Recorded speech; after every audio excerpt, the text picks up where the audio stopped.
Hi, everybody. It's Craig and Arun back with your NBA Friday action. It is the 19th of December, and we've got, what was it, 5 games today? We got all these games for you. Of course, we cover all the NBA, all the college basketball, all the football. That includes both bowl games, playoffs, and the NFL. And then we do some NHL. We do tons of content. After the end of the video, click the playlist that's in the upper corner, and you can get all the videos we have going on right now.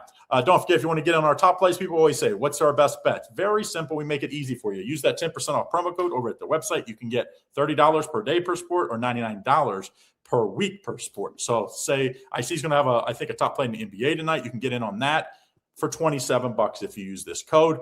So make sure you go over there. On the leaderboard, not on the leaderboard, on the BPA tells you what plays both IC and I have for today. So then you know which is our top plays to get in on. All right. Don't forget about the 2-for-1 football pass. Football plays were released yesterday. I still have 6 plays up. One will be 3 in college football, 3 in the NFL. IC has 4 still up, right? 3 on Sunday, 1 college football on Monday with a 7-unit. Top play is going on Sunday. My 7-unit play goes on Saturday in one of the playoff games, and then the 6-unit in the NFL on Sunday. So make sure you get in on that. You get both of our plays, just $99 at this link, docsports.com/Craig. Room. Okay, now we got that out of the way. Let's go IC. How about NBA? Sixers at the Knicks. Knicks had somewhat of a letdown. They still won yesterday at Indiana. Now they face the Sixers here. Knicks at home, -6. Total 229. Interesting fact, they say they're not going to hang the banner for the Cup. First team that says they're not going to hand the banner for the NBA Cup. So, I don't know. What do you think? Hello, how are you? I just wanted to see what you would do. I'd never done that to you. Just wanted to see what you would do. All right, yeah, Philadelphia here versus the Knicks. Yeah, 14, 11, 19, and 17. Yeah, I don't blame them. Why would you want to hang the NBA Cup? That means like you're supporting, first of all, I mean, it's a lose-lose situation. It's much better if you don't hang it because you're going to collect a massive paycheck, right? The $500,000 plus. And you'll be like, thanks, but we're here to just hang championships, because then you'll get trolled by every single player. Like, why are you hanging an NBA Cup championship? So I like the fact the Knicks come off of a win against the Pacers where they did not play well. They played like dog poop. You and I both talked about it when that line was so low to begin with. So that made a lot of sense. As it relates to Philadelphia here, Philadelphia lost Atlanta in their last game, 117-120. But they had beaten Indiana, Milwaukee, Golden State, Washington. I don't think this is a great game, to be honest with you. But if I had to take a side, I would take the Knicks, just because without Hart, I think they show up a little bit more. All right, Craig. Miami here, 6.5-point dog, coming off a nice win here against the Brooklyn Nets. Pat on my back, because I got that line early at 7, and I've seen some places where it closed really high. But maybe even 11.5. I need to double check that. But Miami wins against Brooklyn. Boston comes off of a loss against Detroit and Milwaukee. Back-to-back losses. Boston typically doesn't lose 3 in a row. Miami also beat them 124-103. Who do you like here? Tough. Yeah, I mean, it's a tough spot, I think, for Miami. They're not the team that's been playing the best. Boston is also coming off 2 losses, but they had 3 days off. And, the one loss I'm not going to kill them for, because, right now, if you're losing to Detroit, that's not bad. They're like the second best team in the East, I think, right now, first or second in the East. So to me, I think but the Bucks loss was kind of scratch your head, a really big letdown. But before that, they had won, 7 in a row, I believe, so they're still 7-3 their last 10 games. I think they get back to business tonight. I think the Heat in a back-to-back just is too much. I also think it's going to be high scoring.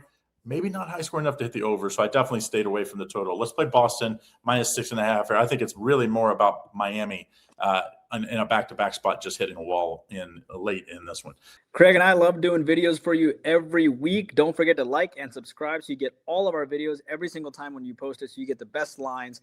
As soon as we post it, people jump on it. So if you want to get it as soon as we post it, like and subscribe. Next game, Bulls and the Cleveland Cavaliers. We talked about this on Wednesday. They played in Chicago. Chicago won. Now it's in Cleveland. Cleveland's favored by 7, total 240.5. Can the Bulls complete the sweep here in a 3-day span? Well, I mean, the Bulls have been good to me. I took the Bulls, if you know, last game against the Cavs, because the Cavs are just playing like garbage. The crazy thing is the Cavs are so bad right now. I mean, they've lost 4 straight covers in 8 of the last 10. You would never know it because the record's 15-13. But they've lost their last 4 games ATS as favorites, right? And they've lost their last 1, 2, 3, 4, 5, 6, 7, 7 of their last 8 games as favorites outright. And that's not good. They're just not playing well. So then when you take a look at they gave up 127 points last game. They had to have Tyson score 21 points. And they only have 3 or 4 guys that are able to score. The rest are kind of bench players. And you have Chicago comes in here, who I thought played really well last game. Chicago has some serious depth, man. I mean, you got Zach Collins coming in with 10 points last game. You got Jones with 11, Herter with 11, White 25, Giddey 23, Bazelis 9. Might as well say 10. Okoro with 12, Vujovic. So now you got 3, 4, 5, 6, 7. You're gonna have 8 guys in double digits. I mean, that's a pretty good bench, and you got other guys scoring too. I hate to say this, but I think Chicago's live again. Chicago beats Charlotte. I think they're hitting this groove right now. Cleveland's just an utter mess right now. Injury-wise, you have, Merrill, who's listed as day-to-day. Mobley and Nance and Strus are still out. I don't know if Merrill played last game. Let me take a quick gander over here to make sure that he did not play. He did not. Normally, I like revenge situations, Craig, but I don't like it here. I'm going to take the Bulls and their depth. That's why you got to look at the box score. You know what I mean? You can't just go, oh, okay, look, they're playing again now, so they got revenge. No, but the Bulls are ticking up, and I'm going to take Chicago plus the 7 here. Craig, San Antonio minus 2.5 point favorite. By the way, I just want to say there was a commenter who was like, the Miami Heat are going to get absolutely destroyed by the Brooklyn Nets, and I was like, okay. No one ever comes back when they're wrong, Craig. No one ever comes back. I mean, they do come back to watch it, but it's like, I went back to look for that person, and he wasn't there. But then again, I've been wrong too, so it's okay. All right, so San Antonio here, 2.5 point favorite here on the road against my Hawks. San Antonio beat my Hawks 135-26 last time. They beat Washington 119-94, and give them credit, they covered the minus 16. I thought for sure they weren't going to. And Washington was in that game, and then, of course, Washington does Washington things. And then they got outscored 34-22 and 28-19. Okay. And then you have my Hawks here who lost to Charlotte, which we predicted because I've always said, as a diehard Hawks fan, since the Mookie Blaylock days and the Steve Smith and the Dikembe Mutombo. I remember when Ty Corbin was on the Hawks, when it was on the TBS. I remember old school Hawks, right? John Koncak. Go look that up. Mighty John Koncak, And you have Trey just messes with the flow of the Hawks, dude. He didn't even shoot that much. He went 3 for 8 that game. It's only a matter of time that the Hawks eventually end up trading him, but the Hawks lost to the Hornets. So what do you like here, Craig? Do you think the Hawks can win with Trey at home? Or do you think San Antonio, who started slow against Washington, comes through? But this eerily feels like the Knicks-Pacers line with the Spurs only favored by 2.5 on the road. Yeah, I'm taking the Spurs. I have no confidence in a Hawks team with Trae Young. You northerner. It's northern bias. He's just. He doesn't have any off the field issues. It's like what John Moran is. He's the opposite of that. But on the court, he's just like, I'm sorry, it's not working with this team, and it was working without him. So addition didn't mean like addition by addition. It's like he comes back in a subtraction. Well, he's 27, and Risa Shea is 20.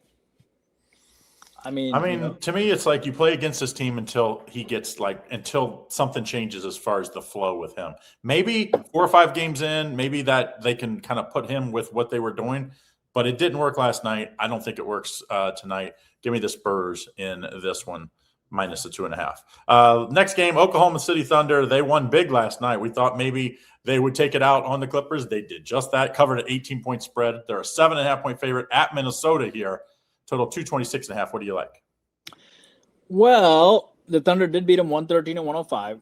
Minnesota was definitely looking ahead to this game, which is why they lost to Memphis. They have a tendency to do that. They looked ahead to the Golden State game, and that's why they lost to Phoenix the game before. And they just lost to this team like 9 games ago. So they lost them 105-113 last time. And I thought that was a contest where they started off slow, but then they played pretty well to close out. Just wasn't enough. But also, Oklahoma City had 38 free throws that game to Minnesota's 37.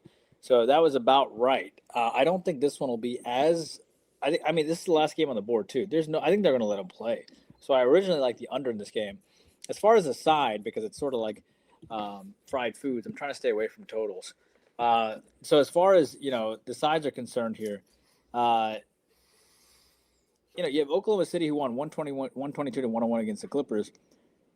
Oklahoma City, whenever they win like blowout games, they have a tendency to struggle to come back the next time. I just like Minnesota off of this bad loss to Memphis. Every game they play is a blowout. Look at the Thunder's odds. They're the best margin team in ever in the NBA last year, and they've improved on it this year. I didn't think that's possible. Yeah, I would say this. I would say the teams at and I give you credit. I mean, the Thunder are 15-12 ATS, okay? But crazy. They face hardcore defensive teams, right? Look at their results. They faced the Spurs, who can be a hardcore defensive team, okay? When they didn't cover, for example, against who else do I consider as a hardcore defensive team? Portland, kind of, when they want to, or when they didn't cover against the Houston, right? They didn't cover against Houston. And I feel like you have a Minnesota team that can get up in your face and they can play exceptionally well. And the crowd's going to be rocking as well. And Oklahoma City got their frustration out against the Clippers, which is irrelevant. Minnesota plus 7.5. And my reasoning is Minnesota has revenge. Minnesota comes off a bad loss, and it's one of the last games on the board. It's a fantastic public fade. I like Minnesota, and I like the under in this game if I had to pick a side because I'm staying away from fried foods, also known as totals. I'm going Minnesota plus 7.5. And here's the key. They can lose and still win the bet. Which probably that's what we've seen when they've only lost 3 games. Two, right? 2. They lost to the Spurs and the Blazers. So they've done a lot of covering or winning without covering in there too. So there you go. All right, don't forget, and believe me, that's what the books want. They don't want the outright upsets because then they got to pay the big money line off. They like when the underdogs win, but don't cover. Hey, and be sure to join my teaching channel. I mean, you like all this information that Craig and I give. Join my teaching channel. I literally give you an extra video every single day, a written summary of every selection. I talk to you about all my algorithms, theories, how I look at ball games. And it's awesome. So be sure to jump on that teaching channel. Don't forget about our 2-for-1 football pass. Yes, we've got 4 plays from IC is included in this. We've got 6 plays from me, so that's 10 plays. IC started the week with Seattle on the money line. They got the cover last night, so let's get it on 7-unit. I have a 7-unit on college football Saturday in the playoff. IC has his top play is on the NFL on Sunday, so make sure you get in on this. Get a bunch of football. What an easy call by me on Seattle. Good for me. But right here's the link. Before I get a comment, I'm being facetious. I see. That was a 2-point conversion. I know, dude. I know. DocSports.com/Craig Arun. That's how you get in and get all the winners. Only place to do so is at this link.